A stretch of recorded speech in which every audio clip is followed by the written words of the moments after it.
చూస్తే జగన్మోహన్ రెడ్డి గారు ముఖ్యమంత్రిగా ఉన్నప్పుడు ఇవన్నీ కూడా ఎంత చక్కగా చేశారో మీ అందరూ కూడా గమనించవచ్చు.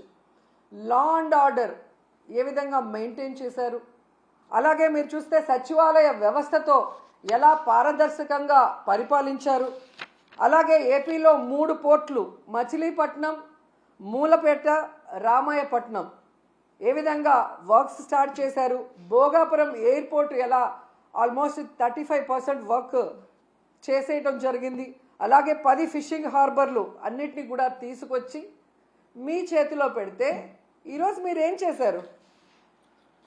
జగనన్న పారిశ్రామికవేత్తల కోసం రెడ్ కార్పెట్ వేసి ఫ్రెండ్లీ స్టేట్గా ఇన్వెస్ట్ చేయడానికి దాన్ని ఏర్పాటు చేసి మీ చేతికి ఇస్తే ఈరోజు మీరు రెడ్ బుక్ రాజ్యాంగం అంటూ రాష్ట్రంలో ఈరోజు లా అండ్ ఆర్డర్ లేదు, రోడ్డు పైనే నరికేస్తున్నారు మనుషుల్ని. అలాగే ఎవరు నోరు తెరిసినా వాళ్ళ మీద కక్ష సాధింపుగా తప్పుడు కేసులు, ఒకటి రేప్ కేసు లేదా అటెంప్ట్ మర్డర్ కేసు లేదా ఎస్సీ ఎస్టీ కేసులు పెట్టి చట్టాన్ని కూడా తమ చుట్టాలుగా వాడుకోవాలన్న ప్రయత్నం చేస్తున్నది నిజం కాదని నేను అడుగుతున్నాను. అలాగే ఈరోజు మీరు చూస్తే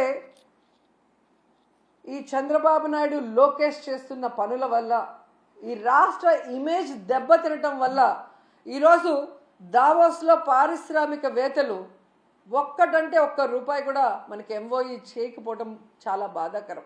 ఎందుకంటే ఈరోజు వీళ్ళు దాదాపుగా ఈ స్పెషల్ ఫ్లైట్లు, కోట్లు, బూట్లు, సూట్లు కని వీళ్ళ ఖర్చులకే 20 కోట్ల పైగా అయింది.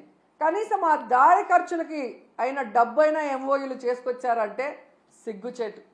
మాటలేమో ఇంత చెప్తారు కానీ పని చూస్తే జీరో.